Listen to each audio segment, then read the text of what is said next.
Hey guys, welcome back to my channel. ये है lecture 18 and in this lecture we create a e commerce rest API. Last lecture में हमने card operation का use करके बताया था किस तरीके से आप डेटा को क्रिएट कर सकते हैं, मॉडल का यूज़ करके एंड डिलीट कर सकते हैं, अपडेट कर सकते हैं और डिलीट कर सकते हैं। अब हम यहाँ पर गाइस मॉडल का यूज़ करके एंड या कह सकते हैं कि मोंगोज का यूज़ करके एक ई कॉमर्स रेस्ट एपीआई क्रिएट करने वाले हैं। ओके, तो सबसे पहले गाइस मुझे क्या करना होगा, मुझे एक फ़ाइल क्रिएट करनी पड़ेगी जिसमें मैं तीन चीज़ों का यूज़ करने वाला हूँ। एक तो मैं कनेक्शन बिल्ड करूँगा, स्कीमा को डिफाइन करूँगा एंड देन उसके बाद मैं मॉडल को यूज़ करूँगा। ओके, और एक दूसरी फाइल के अंदर मैं रेस्ट एपीआई को क्रिएट करूँगा। ठीक है, तो यहाँ पर गाइस हम ई कॉमर्स एपीआई क्रिएट करने वाले हैं, तो मैं फाइल का नाम भी रख देता हूँ ecom.js। ओके, और यहाँ पर मुझे कनेक्शन को बिल्ड करना है, स्कीमा को डिफाइन करना है एंड मॉडल को यूज़ करना है। ठीक है, तो लास्ट लेक्चर की जो हमारी फाइल है वहाँ से हम इन तीनों चीज़ को कॉपी कर लेते हैं। ओके, तो ये मैंने कॉपी कर लिया है एंड देन उसके बाद मैं इनको पेस्ट कर दूंगा। ठीक है, तो गाइस यहाँ पर हमने मोंगोज को एसिड किया हुआ है फर्स्ट लाइन में, देन उसके बाद कनेक्शन को बिल्ड किया है, देन स्कीमा का यूज़ करके हमने डॉक्यूमेंट की शेप को या फिर स्ट्रक्चर को डिफाइन किया है और यहाँ पर हमने गाइस मॉडल को यूज़ किया हुआ है। ओके, ठीक है, तो यहाँ पर थोड़े कुछ चेंजेस हमें यहाँ पर करने पड़ेंगे। तो एक तो ये हटा देते हैं डेटाबेस का नाम। तो सबसे पहले बात करते हैं इसकी। देखो, अगर कोई पहले से डेटाबेस है ई कॉमर्स से रिलेटेड, या तो आप उसको एसिज कर लो, उसको टारगेट करो, उसको आपको वहाँ पर पास करना पड़ेगा, या अगर नहीं है तो आपको यहाँ पर जो भी डेटाबेस क्रिएट करना है जिस भी नाम से, आपको उसका नाम यहाँ पर देना होगा। तो यहाँ पर मैं दे देता हूँ ई कॉमर्स। ठीक है, ये तो यहाँ पर हमारा डेटाबेस क्रिएट हो जाएगा। ओके, देन उसके बाद स्कीमा के अंदर, ई कॉमर्स के अंदर जो भी हम डॉक्यूमेंट ऐड करने वाले हैं कलेक्शन में, उसकी स्ट्रक्चर को डिफाइन करेंगे कि वहाँ पर किस तरह का डेटा ऐड होना चाहिए, किस तरह का डेटा सेव होना चाहिए। ओके, तो नेम को हम कर देते हैं यहाँ पर प्रोडक्ट नेम। ठीक है, और इसका जो टाइप है वो भी स्ट्रिंग रहेगा। देन प्रोडक्ट का प्राइस नंबर में रहेगा एंड प्रोडक्ट किस ब्रांड का है तो ब्रांड भी किस में रहेगा, स्ट्रिंग में रहेगा। ओके, तो यहाँ पर हमने डॉक्यूमेंट की स्ट्रक्चर को डिफाइन कर दिया है कि वहाँ पर किस तरह का डेटा हम रखने वाले हैं, स्ट्रिंग, नंबर या किस फॉर्म में हम डेटा को रखने वाले हैं। ओके, अब बात करते हैं मॉडल की। मॉडल से क्या होता है, मॉडल के थ्रू हम जो है एक पर्टिकुलर डेटाबेस के अंदर एक कलेक्शन को क्रिएट करते हैं। ओके, तो यहाँ पर हमें कलेक्शन को क्रिएट करना है। यहाँ पर स्टूडेंट डेटा है तो इसको हम यहाँ पर चेंज कर देते हैं और यहाँ पर हम कर देते हैं इसको प्रोडक्ट डेटा। ठीक है, आपको इसको सिंगुलर फॉर्मेट में रखना है, मॉडल इसको प्लूरल फॉर्मेट में चेंज कर देगा, डेटा का डेटाज कर देगा। ओके, देन उसके बाद इस वेरिएबल को चेंज कर देते हैं। ठीक है, क्योंकि मोस्टली इसी वेरिएबल का यूज़ करके हम डेटा को इंसर्ट करते हैं एंड अपडेट करते हैं, डिलीट करते हैं और रीड भी करते हैं। ठीक है, ये जो वेरिएबल है ये एक कंस्ट्रक्टर की तरह काम करता है। ओके, क्यों? क्योंकि इस वेरिएबल के इक्वल हमने इस पूरी वैल्यू को डिफाइन किया हुआ है, यानी कि यहाँ पर क्या हो रहा है, जो भी कलेक्शन क्रिएट होगी वो इस वेरिएबल के इक्वल होगी। तो अपर केस में इसको आपको लिखना है प्रोडक्ट डेटा, इसका नाम रख देते हैं हम प्रोडक्ट डेटा। ओके, ठीक है, अब हमें क्या करना है गाइस, रेस्ट एपीआई क्रिएट करनी है। तो यहाँ पर मैं एक फाइल और क्रिएट कर लेता हूँ जिसका नाम मैं रखूँगा रेस्ट एपीआई डॉट जेएस। ठीक है, तो सबसे पहले गाइस मुझे यहाँ पर चेक करना होगा कि हमारा एक्सप्रेस मॉड्यूल इंस्टॉल है कि नहीं है, क्योंकि जो एपीआई क्रिएट होती है वहाँ पर एक्सप्रेस का यूज़ करना होता है। तो उसके लिए गाइस Ctrl+Backspace का यूज़ करेंगे। देन उसके बाद आपको यहाँ पर एक कमांड देनी है चेक करने के लिए, npm x express-v। अगर आपका एक्सप्रेस मॉड्यूल इंस्टॉल होगा तो आपको यहाँ पर वर्जन मिल जाएगा, अगर नहीं होगा तो आपको यहाँ पर कोई भी वर्जन नहीं मिलेगा। तो आप उसको इंस्टॉल कर लेना। इंस्टॉल करने के लिए आपको जो कमांड देनी है npm i देन उसके बाद एक्सप्रेस। ठीक है, इस तरीके से एक्सप्रेस मॉड्यूल आपका इंस्टॉल हो जाएगा। अगर आपको डिटेल में जाना है किस तरीके से एक्सप्रेस को इंस्टॉल करते हैं तो आप एक्सप्रेस वाली प्लेलिस्ट को जाकर एक्सेस करें, वहाँ पर जो वीडियो है किस तरीके से एक्सप्रेस इंस्टॉल करते हैं उसको देखें। ओके, एंड इंस्टॉल करें। अब बात करते हैं कोड की। तो एक्सप्रेस हमारा इंस्टॉल है यहाँ पर, तो मुझे इस मॉड्यूल को एक्सेस भी करना होगा। पोस्ट कीवर्ड का यूज़ करके मैं इस मॉड्यूल को एक्सेस कर लूँगा तो कोस्ट कीवर्ड का यूज़ करके गाइज मैं यहाँ पर एक वेरिएबल क्रिएट करूँगा जिसका नाम मैं रखूँगा एक्सप्रेस, एंड रिक्वायर मेथड का यूज़ करके with in the double quotes और द सिंगल कोट्स मैं यहाँ पर पास कर दूँगा एक्सप्रेस मॉड्यूल का नाम, जिसका नाम है एक्सप्रेस। तो यहाँ पर हमने एक्सप्रेस मॉड्यूल को एसिज कर लिया है, ठीक है। देन गाइस उसके बाद यहाँ पर मैं एक इंस्टेंस वेरिएबल क्रिएट करूँगा एक्सप्रेस का। कोस्ट कीवर्ड का यूज़ करेंगे, ऐप नाम का इंस्टेंस वेरिएबल क्रिएट करेंगे एक्सप्रेस के लिए, ओके, जिसका यूज़ करके हम गेट मेथड का यूज़ करेंगे, पोस्ट का करेंगे, डिलीट एंड अपडेट का करेंगे। वहाँ पर हम इसी ऐप इंस्टेंस वेरिएबल का यूज़ करने वाले हैं, ओके, ठीक है। देन गाइस मुझे यहाँ पर ये जो हमारी ecom.js फाइल है, अब इसके स्कीमा को भी यूज़ करना है और यहाँ पर जो मॉडल है इसको भी यूज़ करना है। तो इसको यूज़ करने के लिए मुझे क्या करना पड़ेगा, मुझे इस फाइल को एज ए मॉड्यूल यहाँ पर एसिज करना पड़ेगा अपनी रेस्ट एपीआई फाइल के अंदर, ठीक है। और बेसिकली रेस्ट एपीआई में जो काम होगा वो क्या होगा, डाटा को रीड करना है, ऐड करना है, डिलीट करना है एंड अपडेट करना है। और ये वर्क किसके थ्रू होता है मंगूज़ में, ये वर्क मॉडल के थ्रू होता है। मैंने आपको बताया था मॉडल वाले लेक्चर में। यानी कि मुझे क्या करना पड़ेगा, यहाँ पर जो मॉडल मैंने डिफ़ाइन किया है प्रोडक्ट डेटा वेरिएबल के थ्रू, मुझे इसको एक्सपोर्ट करना पड़ेगा एज ए मॉड्यूल, मुझे इसको एक्सपोर्ट करना पड़ेगा, ठीक है। तो module dot exports is equal to product data. तो मैंने मॉड्यूल को क्या कर दिया, एक्सपोर्ट कर दिया, ओके। और इसको मैं यूज़ कर लूँगा rest API dot JS file के अंदर। यहाँ पर इसको करेंगे कॉपी फर्स्ट लाइन को, देन पेस्ट, और यहाँ पर मैं यूज़ कर लूँगा जो प्रोडक्ट डेटा वेरिएबल मैंने यहाँ पर एक्सपोर्ट किया था उसी को मुझे यहाँ पर यूज़ करना होगा। और यूज़ करने के बाद मैं यहाँ पर इस फाइल का नाम एज ए मॉड्यूल पास कर दूँगा। और फाइल का नाम क्या था, डॉट /, देन उसके बाद फाइल का नाम है ecom.js। लेकिन हमें सिर्फ ecom यूज़ करना है क्योंकि जो फाइल का नाम होता है वो अपने आप में एक मॉड्यूल नेम होता है, ठीक है। एक्सटेंशन यूज़ नहीं करना है, ecom यूज़ करना है, ओके। आई थिंक यहाँ तक आपको समझ में आ गया होगा, ठीक है। क्या हो रहा है, ये कीबोर्ड दिक्कत कर रहा है, ओके। अब बात करते हैं रेस्ट एपीआई की। तो सबसे पहले जो एपीआई है वो क्रिएट करेंगे हम पोस्ट एपीआई। पोस्ट एपीआई क्या करती है, डेटा को इंसर्ट करती है, ठीक है। क्योंकि अभी हमारा डेटाबेस ना तो क्रिएट हुआ है ना ही कलेक्शन क्रिएट हुई है और उसमें कोई डेटा भी नहीं है। तो सबसे पहले हम क्या करते हैं, डेटा को इंसर्ट करा लेते हैं। और इंसर्ट किसके थ्रू होता है, पोस्ट एपीआई के थ्रू होता है, ओके। तो ऐप इंस्टेंस वेरिएबल का यूज़ करेंगे, देन उसके बाद पोस्ट मेथड का यूज़ करूँगा मैं। और यहाँ पर with in the double quotes और द सिंगल कोट्स में यहाँ पर एक राउट क्रिएट करूँगा, क्या, क्रिएट डेटा, कॉमा के थ्रू सेपरेट करेंगे। और यहाँ पर कॉल बैक फंक्शन का यूज़ करेंगे in form of arrow function.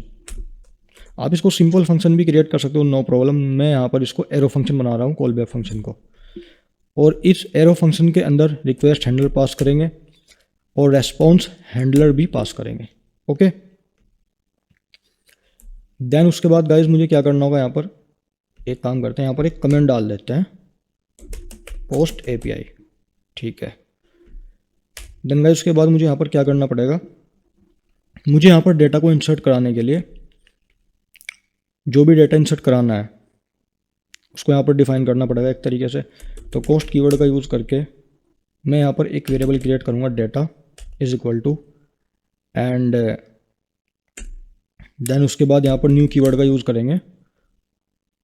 और डेटा मुझे किस में ऐड करना है, डेटा मुझे ऐड करना है कलेक्शन के अंदर, ठीक है। जो भी हमारी डॉक्यूमेंट क्रिएट होगी वो किस में ऐड होगी, वो कलेक्शन के अंदर क्रिएट होगी। कलेक्शन को मैंने कहाँ पर क्रिएट किया हुआ है, इस मॉडल फंक्शन के अंदर। और ये किसके वाले है, प्रोडक्ट डेटा के।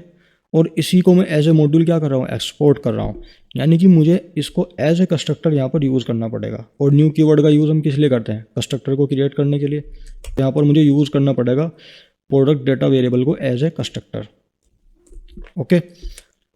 और अब यहाँ पर मुझे जो भी डेटा ऐड करना है मैं उसको यहाँ पर क्या कर दूँगा, डिफाइन कर दूँगा, ठीक है, स्कीमा के स्ट्रक्चर के अकॉर्डिंग, ओके।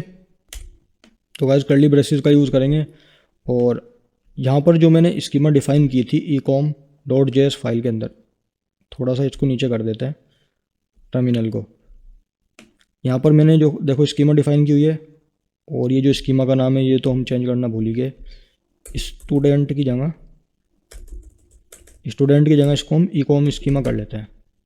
अब ठीक है ये, और मुझे इसको यहाँ पर भी पास करना पड़ेगा। स्टूडेंट की जगह इसको भी यहाँ पर क्या कर लेते हैं, ईकॉम। ओके, तो गाइस मैं इसको कॉपी कर लूँगा यहाँ से जो भी मैंने स्ट्रक्चर डिफाइन किया है, और चलते रेस्ट API.js फाइल के अंदर, और यहाँ पर मैं इसको पेस्ट कर दूँगा। फॉर्मेट डॉक्यूमेंट कर लेते हैं। प्रोडक्ट नेम स्ट्रिंग फॉर्म में चाहिए, तो प्रोडक्ट का नाम रख लेते हैं क्या, मोबाइल। प्रोडक्ट का नाम मोबाइल है। प्राइस है भाई 1000 कर लो, ठीक है। और इसका जो ब्रांड है वो है MI 10, लेकिन ये स्ट्रिंग फॉर्म में होगा, तो MI 10। ओके, अब मुझे क्या करना है, मुझे डाटा को क्या कराना है, सेव भी कराना होगा। तो पोस्ट कीवर्ड का यूज़ करके मैं यहाँ पर एक वेरिएबल क्रिएट करूँगा रिजल्ट, ठीक है। एंड अवेट कीवर्ड का यूज़ करेंगे, और उसके बाद डेटा वेरिएबल का, और इसी को तो मुझे सेव कराना है, तो सेव मेथड को यूज़ कर लेंगे। अब जो अवेट होता है उसको हम यूज़ करते हैं एसिंक फंक्शन के अंदर, तो ये जो एरो फंक्शन है इसको हम बना देंगे एसिंक, ठीक है। अब ठीक है, अब कोई एरर नहीं है। एंड रेस डॉट सेंड का यूज़ करेंगे, और इस फंक्शन के अंदर मैं पास कर दूंगा रिजल्ट वेरिएबल को, ताकि क्लाइंट को सर्वर के थ्रू रेस्पॉन्स मिल सके और उसे पता लग सके कि हाँ मेरा यह डेटा ऐड हो चुका है। ओके, कंट्रोल एस करेंगे, और देन गाइस मुझे यहाँ पर पोर्ट नंबर भी पास करना पड़ेगा, तो ऐप इंस्टेंस वेरिएबल का यूज़ करेंगे। देन उसके बाद मैं यहाँ पर कॉल करूँगा लिसन मेथड को, और इस लिसन मेथड के अंदर मैं पास कर दूंगा पोर्ट नंबर 3000, ठीक है। अब चालू करेंगे नोडमन को। टर्मिनल में जाएंगे, टर्मिनल में जाने के बाद कंट्रोल C कर देते हैं, और इसको एक बार क्लियर कर देते हैं। तो यहाँ पर नोडमन करेंगे चालू, NODEMON, और हमारी फाइल का नाम क्या है, रेस्ट API.js। जैसे ही मैं एंटर करूँगा तो यहाँ पर नोडमन चालू हो चुका है, आप देख सकते हैं। ओके, अब ओपन करते हैं पोस्टमैन को, ठीक है। एक्सप्लोर बटन पर क्लिक करेंगे, न्यू HTTP रिक्वेस्ट पर, देन उसके बाद HTTP पर, और नोडमन हमारा यहाँ पर चालू हो चुका है। और यहाँ पर मेथड को सिलेक्ट करेंगे, मेथड है हमारा पोस्ट। देन उसके बाद लोकल सर्वर का जो URL है उसको पेस्ट करेंगे, या फिर आप एंटर भी कर सकते हो। तो यहाँ पर ऑलरेडी मेरे पास पहले से ही है, तो मैं इसी को पास कर देता हूँ। और हमारा राउट क्या था गाइज, हमारा राउट है यहाँ पर क्रिएट डेटा, ठीक है। तो मैं यहाँ पर पास कर दूंगा क्रिएट डेटा। तो जैसे ही मैं सेंड करूँगा तो देखते हैं कि सेंड होता है कि नहीं। तो गाइज आप देख सकते हैं यहाँ पर क्लाइंट को सर्वर ने रेस्पॉन्स सेंड कर दिया है कि भाई ये डेटा ऐड हुआ है MongoDB के अंदर। ओके, अब चेक करते हैं MongoDB के अंदर। तो गाइज मैं यहाँ अभी आप देख सकते हैं यहाँ पर कोई भी डेटाबेस क्रिएट नहीं है ई-कॉमर्स नाम का। तो जैसे ही मैं रिफ्रेश करूँगा तो यहाँ पर ई-कॉमर्स डेटाबेस क्रिएट हो जाएगा ये, और यहाँ पर जो कलेक्शन है वो भी क्रिएट हो चुकी है। प्रोडक्ट डेटा हमने रखा था लेकिन डेटाज हो चुका है। इस पर मैं क्लिक करूँगा और आप देख सकते हैं कि यहाँ पर ये डेटा इंसर्ट हो चुका है पोस्ट API का यूज़ करके। ओके, ये तो हमने स्टैटिकली डेटा को इंसर्ट किया है। डायनेमिकली कैसे करेंगे, तो चलते हैं रेस्ट API फाइल पर। अब डायनेमिकली इसको ऐड करने के लिए मुझे क्या करना पड़ेगा, मुझे कुछ नहीं करना है। जहाँ पर मैंने प्रोडक्ट डेटा फंक्शन के अंदर ये डेटा डिफाइन किया था उसको मुझे यहाँ से हटा देना है। और ये डेटा कहाँ पर पास होता है, ये डेटा पास होता है बॉडी के अंदर, ठीक है। तो मुझे यहाँ पर कुछ नहीं करना है, मुझे यहाँ पर पास कर देना है rec dot body. Okay, control S करेंगे, पोस्टमैन में जाएंगे, और पोस्टमैन में जाने के बाद यहाँ पर परम है तो परम्स की जगह हम बॉडी का यूज़ कर लेंगे। देन उसके बाद रॉ, उसको मैं थोड़ा ऐसा कर देता हूँ। टेक्स्ट की जगह जेसन का यूज़ करेंगे। अब यहाँ पर जो भी हमें डेटा ऐड करना है वो हम यहाँ पर बॉडी में दे सकते हैं, ठीक है। तो मैं यहाँ पर पेस्ट कर देता हूँ उसी डेटा को। और अब मैं मोबाइल की जगह क्या कर देता हूँ, दूसरा प्रोडक्ट मैं बोल देता हूँ बुक, जिसका प्राइस है ₹100 और उसकी ब्रांड क्या है, अरिहंत। ठीक है, अरिहंत नाम की बुक है। और इनको भी मुझे स्ट्रिंग फॉर्म में करना पड़ेगा, प्रॉपर्टी की कीवर्ड को। ये कीवर्ड है और उसके सामने जो डेटा है वो इसकी वैल्यू है।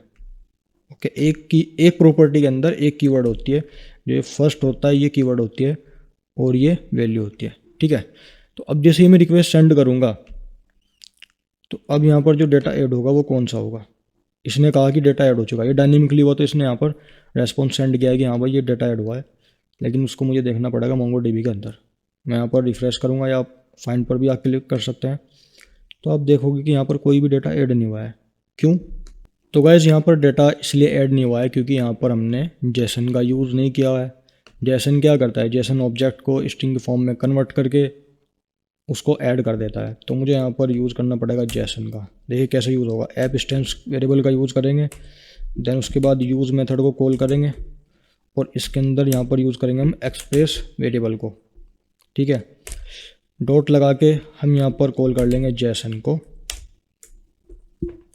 ओके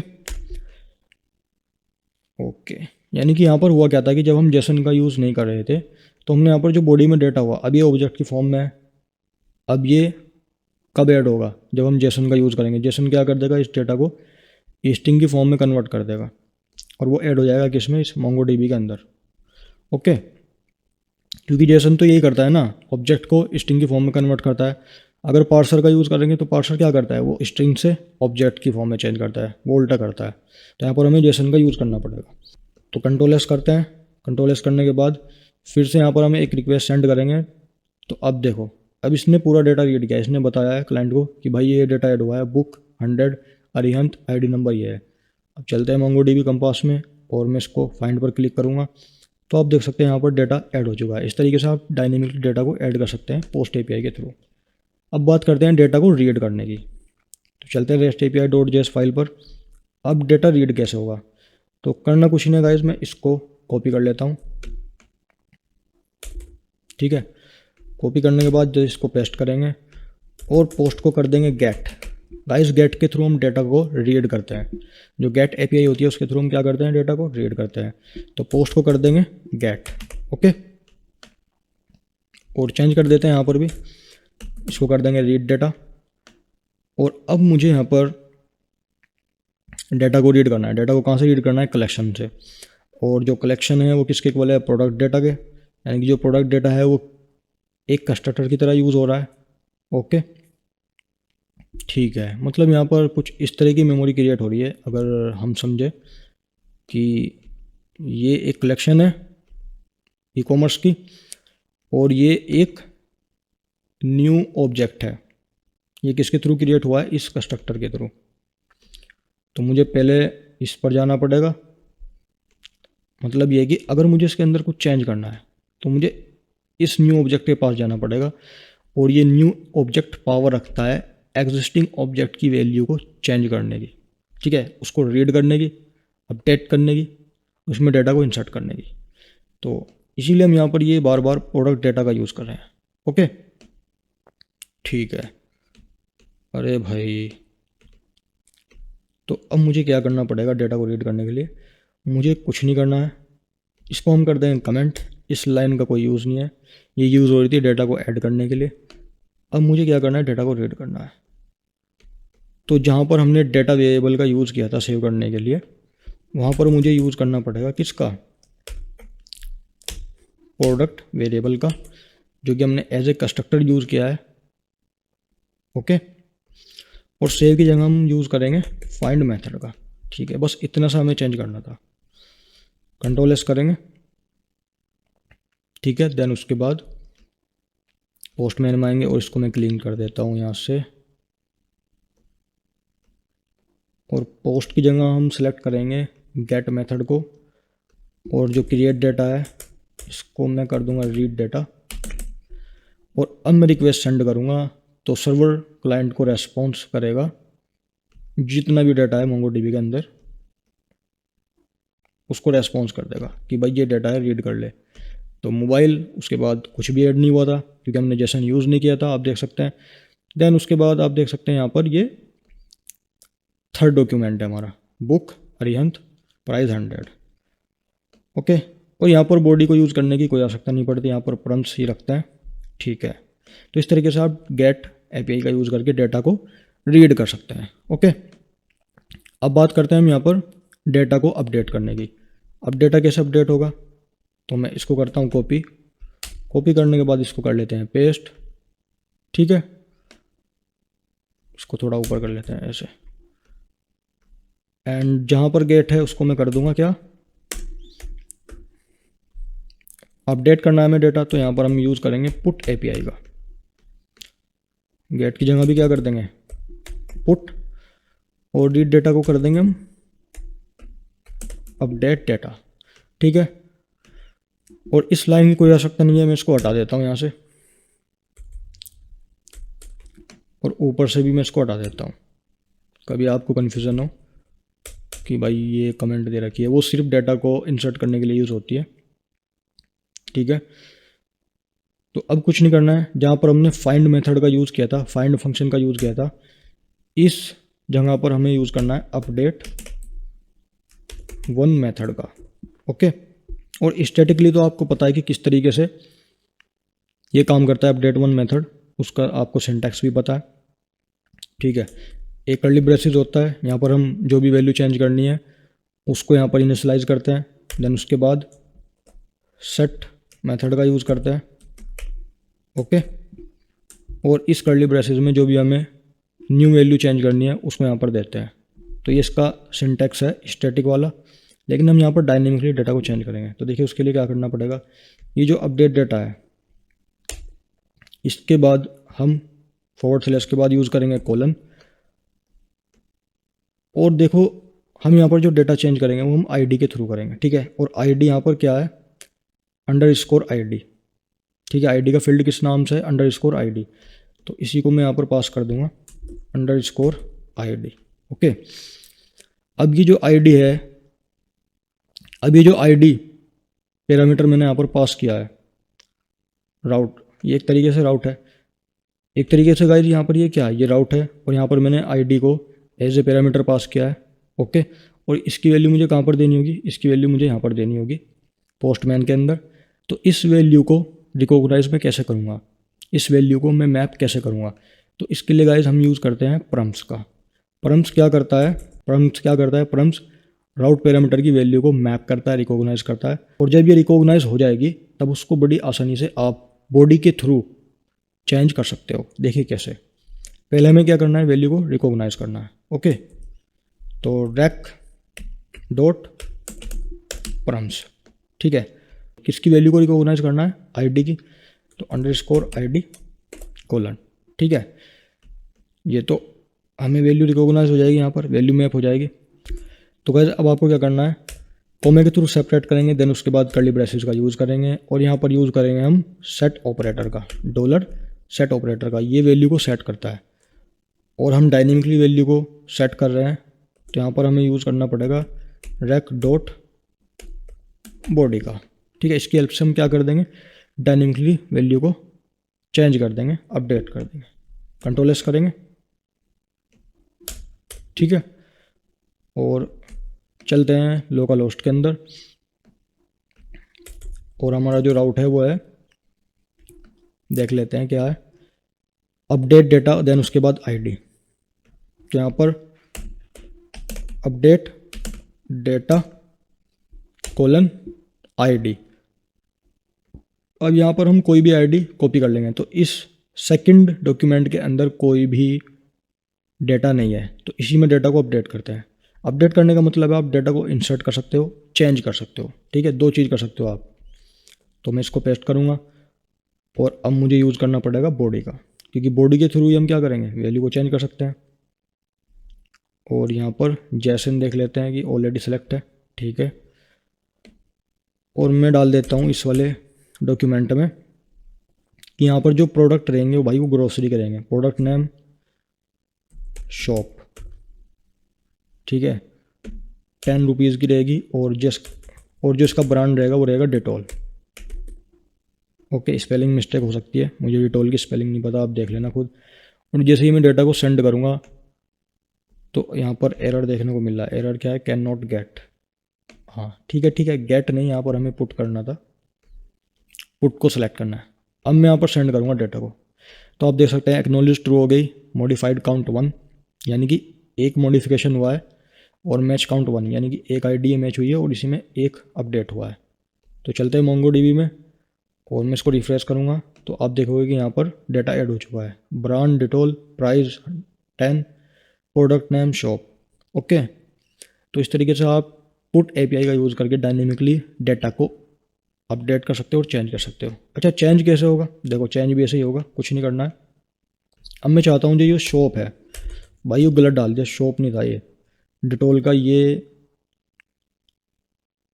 शॉप नहीं था, ये कोलिन था। ठीक है, प्रोडक्ट का नेम था कोलिन और ब्रांड डिटोली मान लो। ठीक है, मुझे कोलिन की ब्रांड भी नहीं पता, और मैं इसको फिर से सेंड करता हूँ। या हम चाहते हैं कि सिर्फ प्रोडक्ट नेम चेंज हो, बाकी चेंज ना हो कुछ भी, तो इसको कमेंट कर देते हैं और इस कोमे को भी हटा देते हैं और मैं इसको फिर से सेंड करता हूँ। तो अब इसने फिर से कहा मॉडिफाइड काउंट यानी कि एक मॉडिफिकेशन हुआ है, मैच काउंट भी 1 है। तो मोंगोडीबी में जाएंगे और मैं इसको फाइंड करूँगा तो आप देखोगे कि यहाँ पर डिटोल का क्या हो चुका है, अब कोलिन हो चुका है। तो इस तरीके से आप एक पर्टिकुलर डेटा को भी अपडेट कर सकते हो और डेटा को इंसर्ट भी कर सकते हो पुट के थ्रू। ओके, अब बात आती है डिलीट एपीआई की। तो डेटा को डिलीट करने के लिए हम डिलीट एपीआई का यूज़ करते हैं। तो सिंपल वे करना है, मैं सेम प्रोसेस, इसको कॉपी करना है। ठीक है, कॉपी करेंगे, कॉपी करने के बाद इसको पेस्ट कर देंगे और यहाँ पर मैं एक कमेंट दे देता हूँ, डिलीट एपीआई। ओके, पुट की जगह डिलीट कर देंगे और यहाँ पर भी डिलीट डेटा।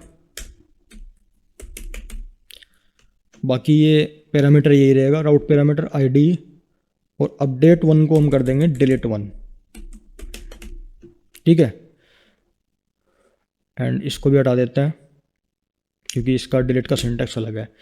तो स्टैटिकली तो आपको पता है डिलीट का सिंटैक्स क्या है, कुछ नहीं है। जो भी डेटा आपको डिलीट करना है उसको यहाँ पर आपको वैल्यू देनी है या आईडी नंबर दे दो, जैसे नेम, बेसिकली यहाँ पर ब्रांड दे देते हैं। ठीक है, ब्रांड नेम, और ब्रांड नेम एक रखते हैं, स्पेलिंग सेम रखनी होगी।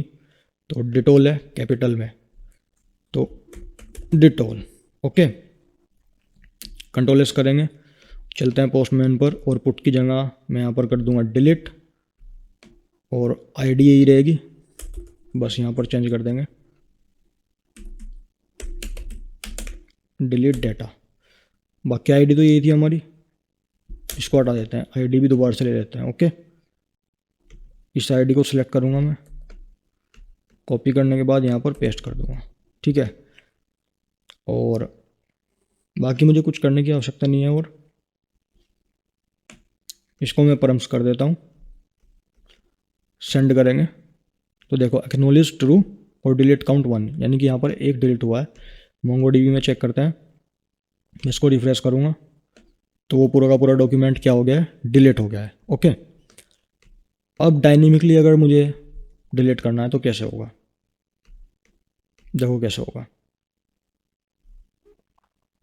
यहाँ पर मुझे कुछ नहीं करना है, मुझे जहाँ पर हम वैल्यू डालते थे कि भाई ये वाला डेटा डिलीट हो जाए, उसकी जगह पर मुझे परम्स का यूज़ करना है, रैक परम्स। ओके, बस इतना। कंट्रोल एस करेंगे, चलते हैं पोस्टमैन में और यहाँ पर बॉडी का यूज़ करना पड़ेगा। नहीं, बॉडी का भी आपको यूज़ करने की आवश्यकता नहीं है, आपको यहाँ पर सिर्फ आईडी डालनी है। ठीक है, अब मैं आईडी फिल करूँगा ये पहले डॉक्यूमेंट की।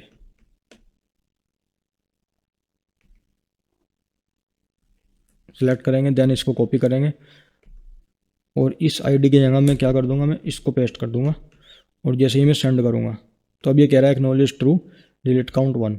तो यहाँ पर ये डायनेमिकली डेटा क्या हो रहा है, डिलीट हो रहा है।